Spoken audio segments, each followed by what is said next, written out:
It's a big, beautiful movie. I was kind of crashing out on the cruise TV watching. It might have been one of the funniest things I've ever seen on live TV. But Trump revealing the Kennedy Center nominees one by one, and each one getting increasingly funny. And like Kate was like, "Why are you laughing?" And I was like, "There's way too much to explain here." But he's like, "It's one of the first." It was like the guy from Broadway, and I don't know anything about Broadway, so I was like, maybe this guy deserves it. He's like, one of the foundational American music groups, and I was like, "Who's this gonna be?" And he pulls off the fucking curtain, and it's Kiss.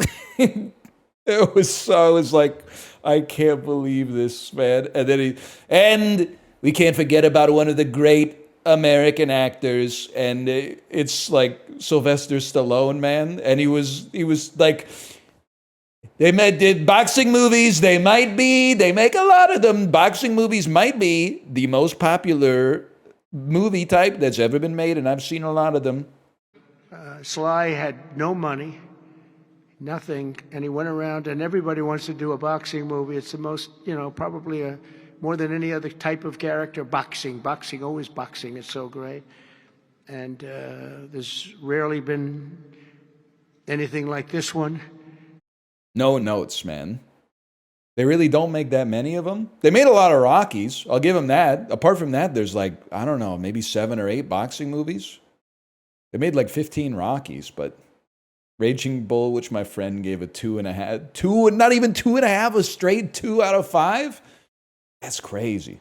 Even if you didn't like it, you gotta lie and be like, that's a 4.5 and a heart, and then write some shit about the like cinematography or whatever.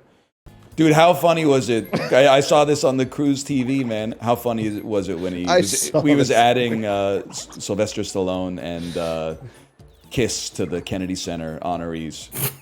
That shit was cracking me the fuck up when he was talking about that Sylvester Stallone makes the best boxing movies. I was like, no, he doesn't, man. God. Man, what's his letterbox like?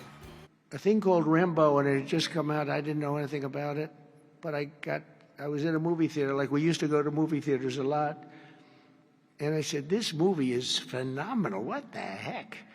It's just Rocky all the time. The other thing is, I disbelieved him when he said he saw First Blood in theaters, and when he left, he was like, whoa, who is that guy? He was pretty good. I believe that he saw Rambo, a.k.a. First Blood Part 2, in the theater, and went, this is the best movie I've ever seen in my entire life. Get me that guy on the phone. I do not believe that he saw First Blood and was like, wow, this is very affecting for me. Doesn't he like I love musicals, which is so funny. It's so funny, man. Like it's like and anyone doing musicals wants nothing to do with them, and he like loves musicals. It's crazy that he's in the theater. He dances to the YMCA. His letterboxd is evidence _ Epstein _ 0001. MP4, and so on and so forth. Second is actor, singer, philanthropist, and star of the Broadway stage. One of my favorite talents. I think he's one of the greatest talents I've ever actually seen. I've always said, and just so we don't get in trouble, I'll say among the greatest artists in the world are the Broadway London actors, back and forth. That's all they want to do, is they want to do Broadway and they want to do London. They want to do 8 shows a week, including matinee on Wednesday.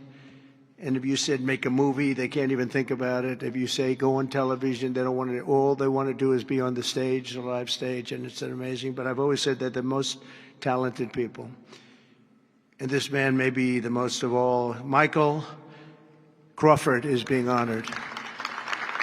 2 hot dogs. Chibli, it's a very funny video. Chibli introduced a lot of us to a video last night that is very dangerous to be introduced to when you haven't streamed in 2 weeks. Is a video of a guy at a sporting event who keeps shouting 2 genders. He's making a political stand, but all the comments are like, why is he saying it like he's selling hot dogs? And then Chibli played the video, and he really is going, 2 genders! 2 genders! It's insanely funny, man. He is not at a sporting event, for the record. I'm pretty sure that's January 6th. Now that I see the video for myself. Okay, obviously the content of what he's saying is reprehensible, but the cadence is so funny, man.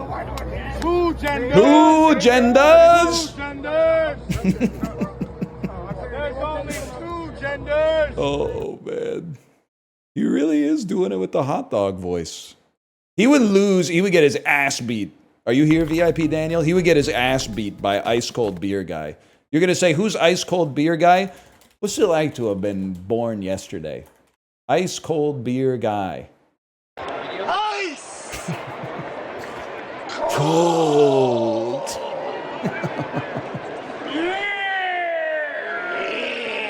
Okay, point at the camera. Point.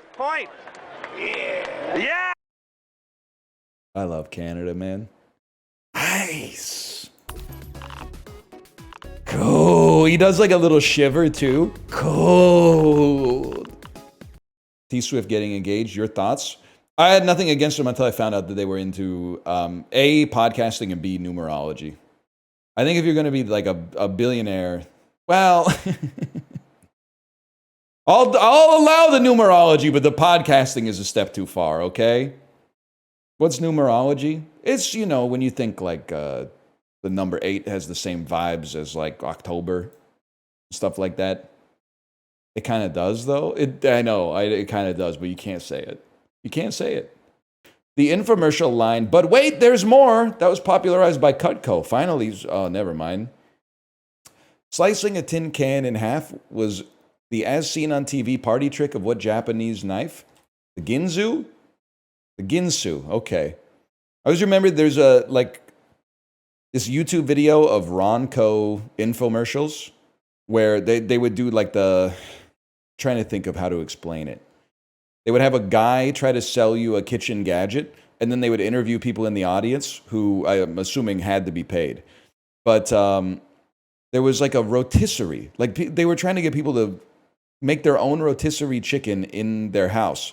And then they went into the audience, and the guy was like, using this, I lost the 10 hardest pounds of my life. And everyone clapped. And then the interviewer goes, and how hard was it? And he goes, it was easy. I think about that moment all the time. How much weight did you lose? I lost 10 of the hardest pounds in the world. How difficult was it with the Showtime rotisserie? It wasn't hard at all. I didn't even realize I was losing it. I just had fun eating the food and cooking in it. It's so good.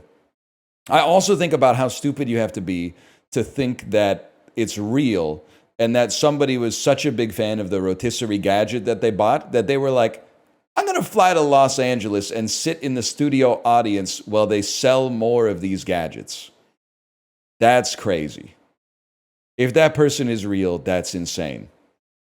Oh, I've seen, if I had to guess, I think I have seen all infomercial fail videos from pre-2010. Guy who falls off the ladder while they're selling ladders. Oh, now what everybody wants this ladder. I live in an apartment with vaulted ceilings. Uh-oh. Okay, we're going to make sure that Chris is okay. Yep. And that has never happened. Guy who like slices the katana into the table a few times and then the tip of the katana breaks off and stabs him in the chest. 1101 1816 is the item number on this one. And the nice thing about these practice katanas, oh, that hurt. Oh, that hurt big time. A piece of that the tip just got me, Odell. Oh, that got me good. You all right? A piece of that tip just got me. Oh, folks, right now, we may need emergency surgery in the studio. He goes, oh, it just got me. Just got me, Odell. Jack keeps telling me, because I keep mentioning the Amish, they keep telling me about this video you may have seen where they, a non-Amish person goes into Amish country and tries to convince them that the aliens have invaded. You must prepare! The zombies are coming! Have you guys heard about the zombies? No. They're headed this way. Yeah. You guys got to prepare. You have about 2 to 3 days. Get all the water you need, vegetables, and just, I'd say, barricade the houses, okay? You guys need to tell the townspeople! You guys only have 3 days until the zombies arrive! Oh, no. Leave people alone, man. But that's really, really That's funny, really man. funny. It's really funny. Y'all ever fantasize about like a YouTube prankster approaching you and you just like beat them on camera? Dude, that guy shot the YouTube prankster in self-defense and the judge let him off. Yeah. He did get Really? charged with discharging a firearm. Yeah. It's still He's not like, a you great shouldn't one. shoot your gun in That was in my fire, state. but I get it. That was in my state. Oh, shit. Ryan. A jury let him off. Though. That was good. Fuck, that's egregious. That is egregious. I would have crashed out. What? That is fucked up. Fuck off. What the fuck? That is crazy. And I gotta give this guy half my coins. I did see the video of me and Nice Nature making the same expressions. Hey, how's it going, guys?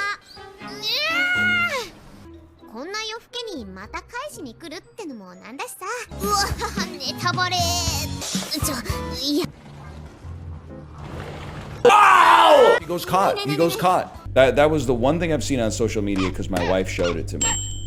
And I was like, damn, they're still fucking with me on Twitter. Feels good, I guess. That picture of the lady with the huge ass, and they reference NL's head. Can I get an X cancel link stat, please? Can I get an X cancel link? Urgently, please. It's on Reddit. I don't go to Reddit anymore. They talk about me too much. It gets me in my own head. It freaks me out. Maybe they'll report on that shit in the Globe and Mail or the Tyee. They're gonna write an article about it in the Tyee or on Defector maybe. That pic is why I'm here. You must be disappointed, man. You should go to like her stream, I think. Boom! 5 booms is perfect, man. All right, that image is really funny. I've never skipped Bohemian Rhapsody. You might be a Redditor. If you have Bohemian Rhapsody on your workout playlist, you might be a Redditor. Jeff Foxworthy fell off so hard. Yeah, he used to be really good. That's sad to hear. I'm really into a lot of his old stuff. Mostly because every now and then I'm like, oh shit, I might be a redneck. And then I gotta run the check. Let's see what he was talking about in 1993.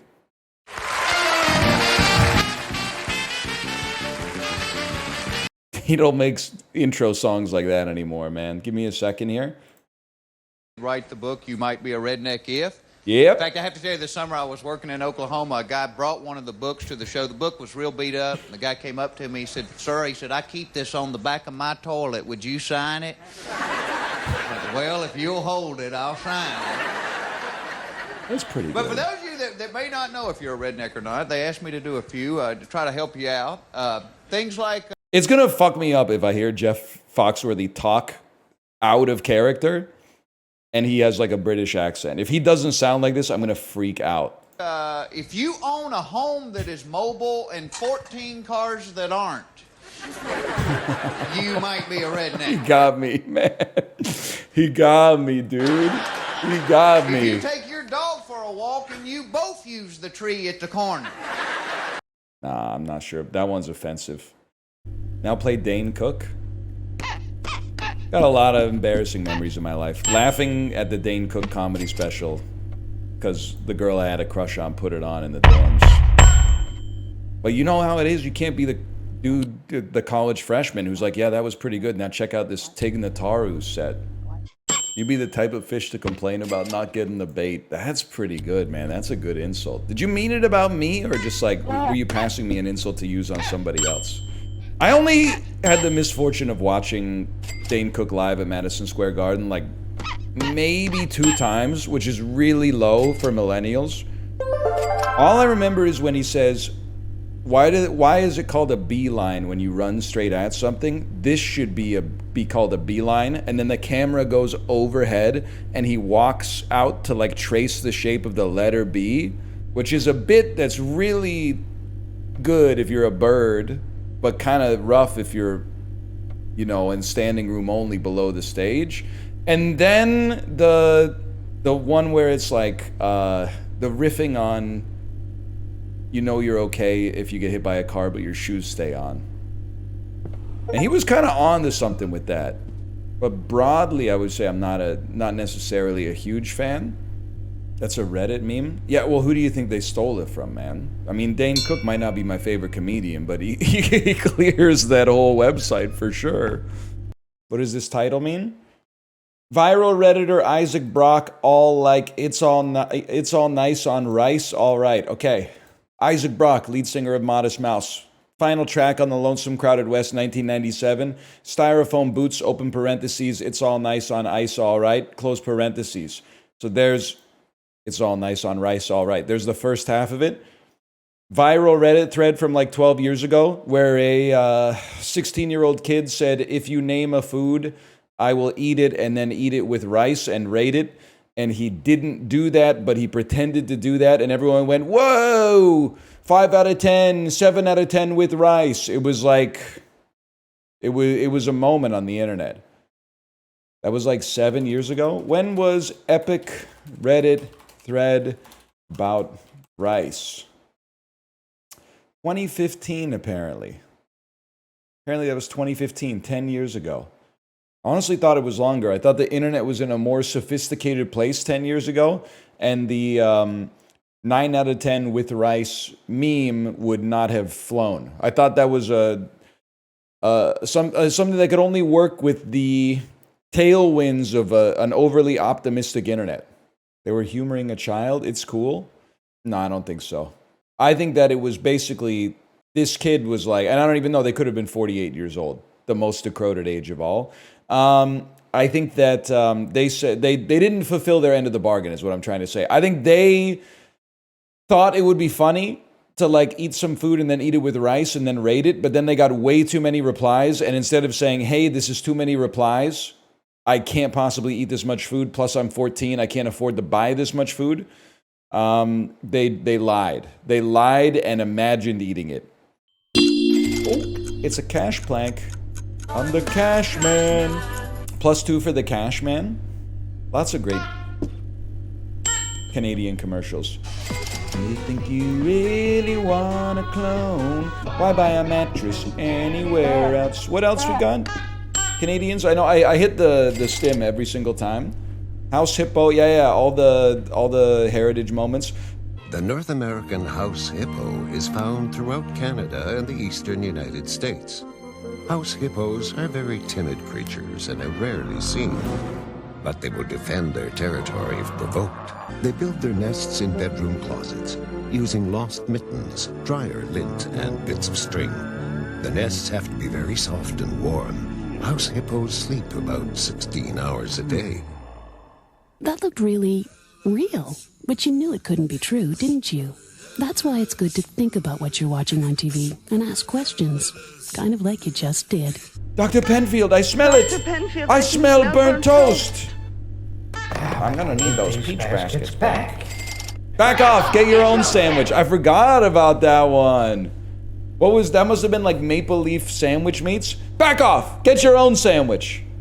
Body break? Body break with Hal Johnson and Joanne McLeod. They would always tell you some insane shit. They would be like, stop smoking crack. Replace your crack with vegetables. Body break. They're still looking good though. I see them on TV now and then. I'm not sure if it's reruns or whatever. What's crazy is that in one episode of The Price is Right, you would see every single one of these.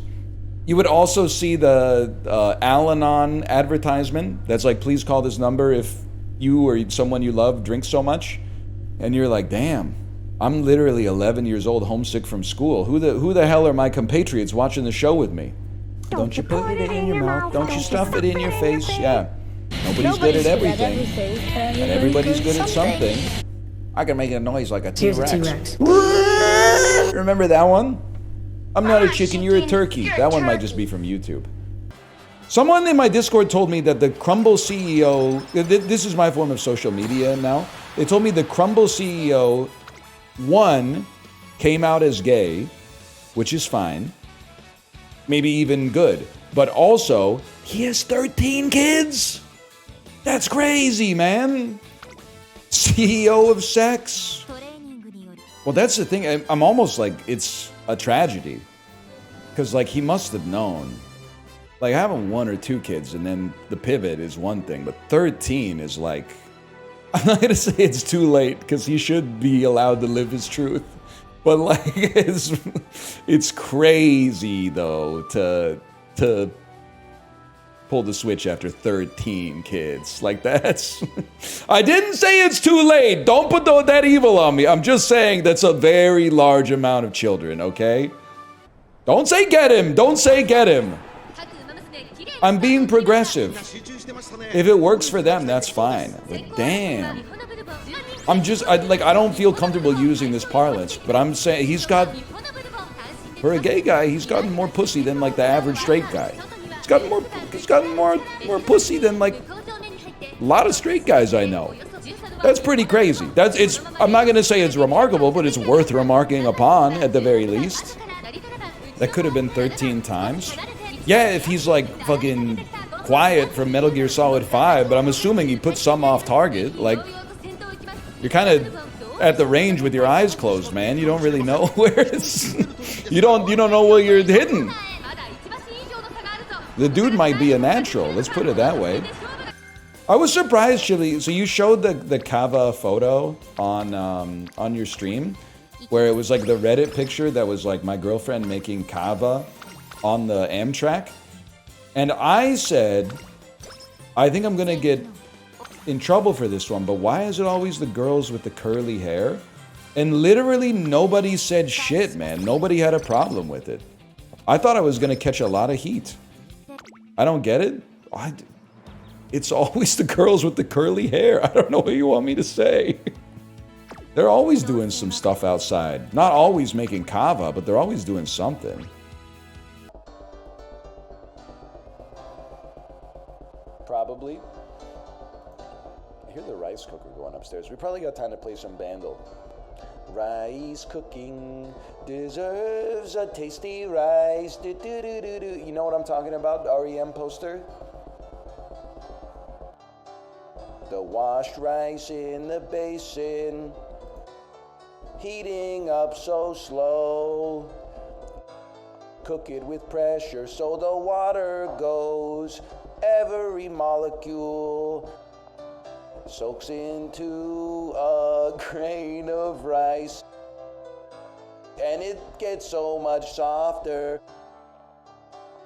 Rice cooking.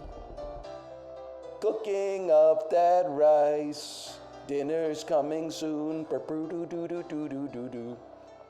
That song is supposed to be Night Swimming by REM, but with the lyrics changed to be about rice cooking. Why is your REM also Belle and Sebastian? We should be so lucky. That'd be like, Judy cooked the saddest rice.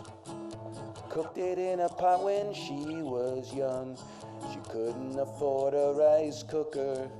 She had to cook it on the stove for once. Judy never ate her rice except when she was eating. Sorry.